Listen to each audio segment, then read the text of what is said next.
Alors que la sombre affaire Pogba poursuit son cours, de nouveaux éléments qui font froid dans le dos ont filtré dans la presse. Restez bien connectés, on vous explique tout ça dans un instant.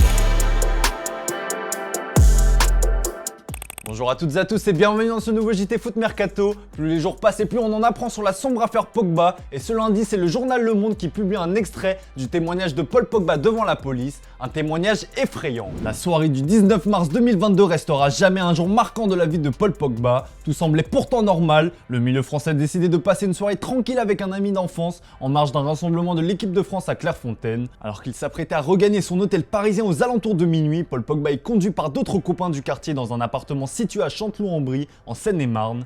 Sur place, le joueur est forcé d'éteindre son téléphone. C'est alors que deux hommes cagoulés surgissent, habillés de gilets pare-balles et lourdement armés. Débute alors la tentative d'extorsion qui durera jusqu'à 4 h du matin. Mise en joue, Paul Pogba se voit réclamer par Rouge Danka de payer 13 millions d'euros, dont 3 millions en espèces, pour la protection dont il aurait bénéficié pendant plusieurs années. Le joueur de la Juventus livre alors sa version des faits à la police. J'avais peur, les deux gars ont rebraqué leurs armes sur moi. Du coup, en étant braqué ainsi sous la menace, je leur ai dit que j'allais payer. Ils criaient « Ta baisse les yeux ». L'un des deux cagoulés a parlé à l'oreille de Rouge Dan. Quand les gars cagoulés repartent, Rouge Dan m'a dit qu'il fallait que je les paye, sinon on était tous en danger, rapporte Le Monde. Un témoignage qui fait froid dans le dos à l'heure où l'enquête suit son cours. Mathias Pogba a été mis en examen et placé en détention provisoire ce samedi pour extorsion en bande organisée. 4 anciens amis d'enfance du footballeur sont eux aussi poursuivis pour extorsion, séquestration et association de malfaiteurs.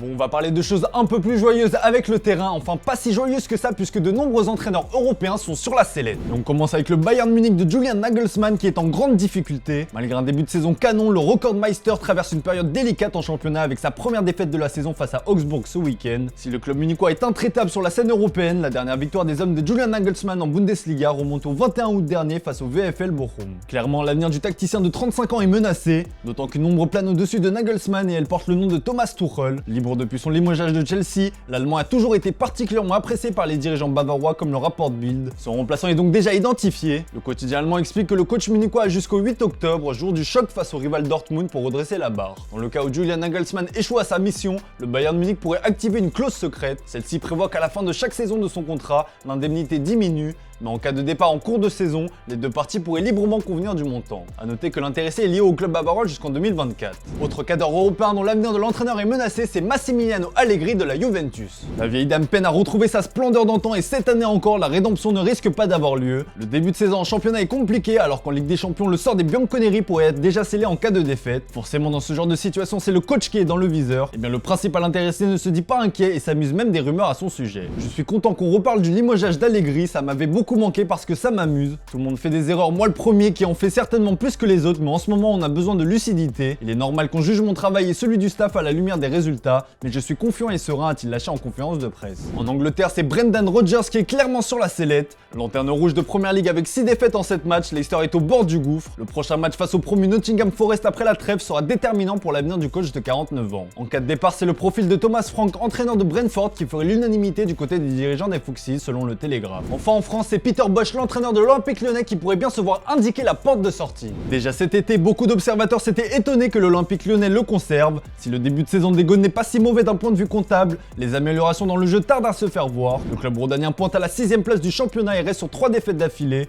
Pas de quoi inquiéter le tacticien lyonnais qui a expliqué ne pas avoir peur pour son avenir. Et bien ce dernier a peut-être des raisons de le penser puisque son président Jean-Michel Aulas l'a conforté dans son poste. La vérité est que notre niveau potentiel d'équipe est très élevé, l'intensité du match supérieure au PSG. Peter Bosz et son staff font du bon travail, laissez-nous travailler sereinement et on fera les comptes le moment venu. Je ne suis pas inquiet, j'assume, a écrit le président de l'OL sur son compte Twitter.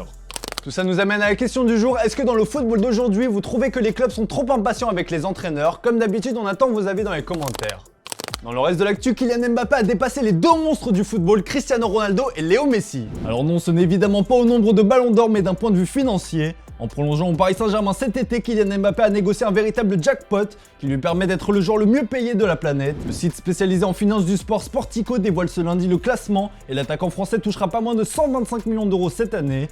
L'étude prend en compte les salaires des joueurs, en brut visiblement, ainsi que leurs revenus liés au contrat de sponsoring. Les émoluments du français se décomposent ainsi, 105 millions d'euros correspondant à son salaire, auquel il faut ajouter environ 20 millions d'euros de contrat sponsoring. Sur ce plan-là, Cristiano Ronaldo et Léo Messi sont bien loin devant. Le Portugais deuxième de ce classement touche 60 millions d'euros en contrat, soit plus que son salaire à Manchester United qui est évalué à 53 millions d'euros annuels. La Pulga qui ferme la marche de ce podium touche 110 millions d'euros par an, dont 62 qui en proviennent de son salaire parisien.